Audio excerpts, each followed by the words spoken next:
ವಿಷಯ, ನಿತ್ಯ ಸೀಮಂತನ ನಮ್ಮನೇಲೆ ಗ್ರ್ಯಾಂಡ್ ಆಗಿ ಮಾಡ್ತೀನಿ. ಯಾಕೆ ಲಚ್ಚಿ ಇಷ್ಟೆಲ್ಲ ಜವಾಬ್ದಾರಿ ತಗೋತೀಯ ನೀನು? ಮೊದಲೇ ಪರಿಸ್ಥಿತಿ ಸರಿ ಇಲ್ಲ. ನಾನ್ ಡಿಸೈಡ್ ಮಾಡಿದ್ಮೇಲೆ ಮುಗೀತು. ಒಂದ್ ನಿಮಿಷ ಇರು.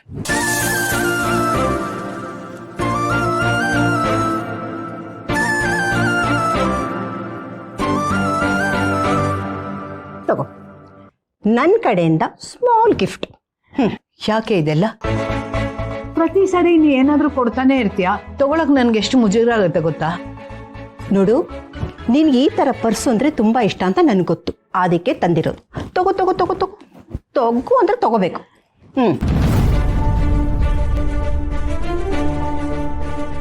ಏನೇ ಇಷ್ಟು ಭಾರ ಇದೆ? ಯಾಕೆ ಇಷ್ಟೊಂದು ದುಡ್ಡು ಇಟ್ಟಿದ್ಯಾ? ಗರ್ಭಿಣಿ ಮನೇಲಿದ್ದಾಳೆ, ನಿನಗೆ ಖರ್ಚಿರುತ್ತೆ, ನೀನ್ ಇದನ್ನ ತಗೊಳ್ಳೇಬೇಕು. ಬೇಡ ಲಚ್ಚಿ, ಇದನ್ನ ತಗೊಳಕ್ಕೆ ನನ್ನ ಮನ್ಸು ಒಪ್ಪಲ್ಲ.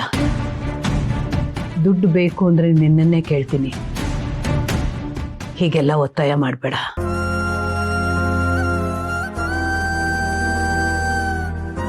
ನನಗೆ ತುಂಬಾ ಬೇಜಾರಾಗತ್ತೆ. ಸ್ವಾಭಿಮಾನಿ ಕಡೆ ನೀನು, ನಿನಗೆ ನೋವು ಕೊಡಕ್ಕೆ ನನಗೂ ಇಷ್ಟ ಇಲ್ಲ. ಆದ್ರೆ ನಿನ್ಗೇನೇ ಸಹಾಯ ಬೇಕಿದ್ರು ನನ್ನ ಕರಿಬೇಕು, ಮಿಸ್ ಮಾಡೋ ಹಾಗಿಲ್ಲ. ಮಿಸ್ ಮಾಡಿದ್ರೆ ನೀನ್ ಬಿಡ್ತೀಯ ಹೇಳು? ನೋಡು ಸರ ಹೇಗಿದೆ.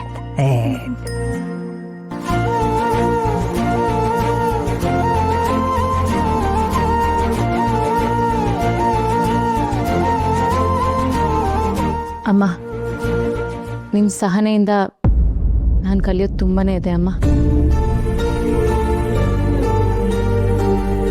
ಪ್ರತಿಯೊಂದು ಹಂತದಲ್ಲೂ ನನಗೆ ತುಂಬಾನೇ ಸಹಾಯ ಮಾಡಿದ್ದೀರಾ ನೀವು. Thank you. ಆದರೂ ನನ್ನಷ್ಟು ಸಹನೆ ಯಾರಿಗೂ ಬೇಡ ಅನ್ಸುತ್ತೆ. ನೀನು ಹೇಗಿದೆಯೋ ಹಾಗೇ ಇರು, ಅದೇ ಚಂದ. ಆರೋಗ್ಯವಾಗಿರೋ ಮಗುನ ಹೆತ್ತು ಸಂತೋಷವಾಗಿರು ಕಂದ. ಕರ್ಣ, ಪ್ಲೀಸ್ ಥ್ಯಾಂಕ್ ಯು ಮಾತ್ರ ಹೇಳಬೇಡಿ, ಇಟ್ಕೊಳ್ಳೋಕೆ ಜಾಗ ಇಲ್ಲ. ಹೇಳಲ್ಲ.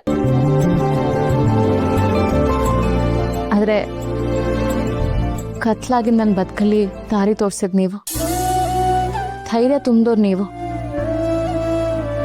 ಈ ಆತ್ಮಸ್ಥೈರ್ಯನ ಯಾವಾಗಲೂ ನನ್ನ ಜೊತೆಗೆ ಇಟ್ಕೊಂಡಿರ್ತೀನಿ. ಯಾರೋ ಸಂಬಂಧನೇ ಇಲ್ದಿರೋರು ಈ ಮಟ್ಟಕ್ಕೆ ಸಹಾಯ ಮಾಡ್ತಾರೆ ಅಂತ ನಿಮ್ಮನ್ನು ನೋಡಿ ನನಗೆ ಗೊತ್ತಾಗಿತ್ತು. ನಿಮ್ಮ ಋಣ ನಾನು ಯಾವತ್ತೂ ತೀರ್ಸಕ್ಕಾಗಲ್ಲ. ಋಣ ಅಂತಾನೆ ಇದ್ರೆ ಅಲ್ಲಿ ಮೇಲ್ ಕೂತಿದ್ದಾನಲ್ಲ, ಅವನ ಋಣ ನಮ್ಮಲ್ಲಿದೆ ಅಷ್ಟೇ, ನಾನಷ್ಟು ದೊಡ್ಡವನಲ್ಲ.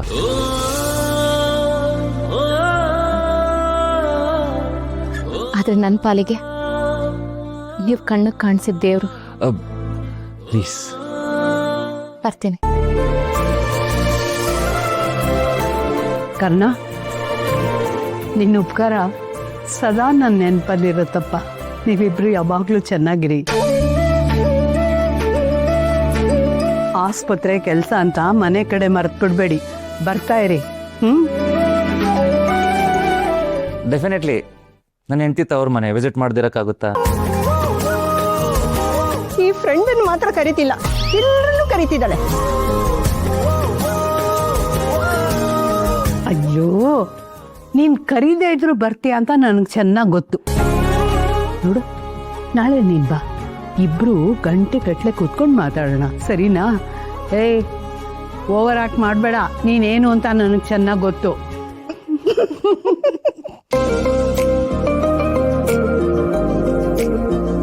ಆಯ್ತು, ಹಾಗಾದ್ರೆ ಹೋಗಿ ಬರ್ತೀನಿ.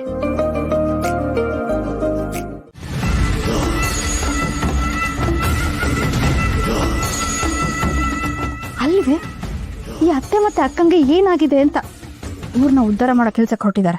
ಸುಮಿ, ಅಂಥದ್ದು ಏನಾಯ್ತು ಈಗ? ಅಲ್ವೇ, ಭಾವ ನೋಡಿದ್ರೆ ಕೋಪಿಸ್ಕೊಂಡು ರೂಮ್ ಸೇರ್ಕೊಂಡಿದ್ದಾರೆ. ಇವರಿಬ್ರು ನೋಡಿದ್ರೆ ನಿಧಿ ಮತ್ತೆ ಕರ್ಣಗೆ ಪ್ರಸ್ತುತ ಶಾಸ್ತ್ರ ಮಾಡ್ಸಕ್ಕೆ ಅಂತ ಹೊರಟಿದ್ದಾರೆ. So what? ಮದುವೆ ಆದ್ಮೇಲೆ ಇದೆಲ್ಲ ಕಾಮನ್ ತಾನೆ. What so special? ಸ್ಪೆಷಲ್ಲ ಅಲ್ವೇ, ಮದ್ವೆ ನಿಲ್ಸಕ್ಕೆ ಅಂತ ಎಷ್ಟೆಲ್ಲ ಟ್ರೈ ಮಾಡಿದ್ವಿ, ಆಯ್ತಾ? ಮದ್ವೆ ಅಂತೂ ಆಗೋಯ್ತು. ಅಟ್ಲೀಸ್ಟ್ ಪ್ರಸ್ತ ಶಾಸ್ತ್ರ ಆದ್ರೂ ತಡಿಬೇಕಲ್ವಾ? ಓಕೆ, ತಡ್ದೇನ್ ಮಾಡ್ತೀಯಾ? ಇದೇನೇ ತರ ಹೀಗ್ ಕೇಳ್ತಾ ಇದೀಯಾ? ನಮ್ದು ಒಂದು ಪ್ರಯತ್ನ ಅಂತ ಮಾಡ್ಬೇಕಲ್ವಾ? ಇಂಥದಕ್ಕೆಲ್ಲ ನಿನ್ ತಲೆಯಲ್ಲಿ ಐಡಿಯಾ ಬರತ್ತಲ್ವಾ? ಏನಾದ್ರೂ ಒಂದು ಮಾಸ್ಟರ್ ಪ್ಲಾನ್ ಮಾಡು. ಮಾಸ್ಟರ್ ಪ್ಲಾನಾ? ಮಾಡೋಣ. ನಿನ್ ಮನೆಯಿಂದ ಆಚೆ ಹೋಗಕ್ ರೆಡಿ ಇದೆಯಾ? ಇಫ್ ಸೊ ಪ್ಲಾನ್ ಮಾಡೋದ್ರಲ್ಲಿ ಏನಿದೆ? ಮನೆ ಬಿಟ್ಟು ಆಚೆ ಹೋಗೋದಾ? ಯಾಕೆ ಹೀಗೆ ಹೇಳ್ತಿದ್ಯಾ? ಕಣ್ ಮುಂದೆನೆ ಲೈವ್ ಎಕ್ಸಾಂಪಲ್ ಇದೆ. ಏನಾಯ್ತು ಅಂತ ನೋಡಿಲ್ವಾ?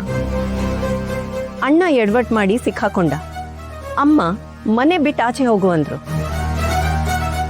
ಅದು ಯಾವುದೋ ಪುಣ್ಯ ಮಾಡಿದ್ನೋ ಏನೋ, ನಿಧಿ ತಡೆದ್ಲು.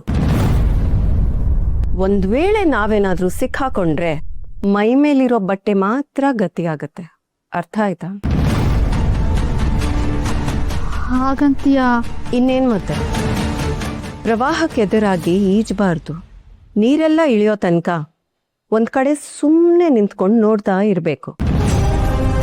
ಪೇಷನ್ಸ್ ಇಟ್ಕೊಂಡು ಕಾಯೋದೆ ಜಾಣತನ.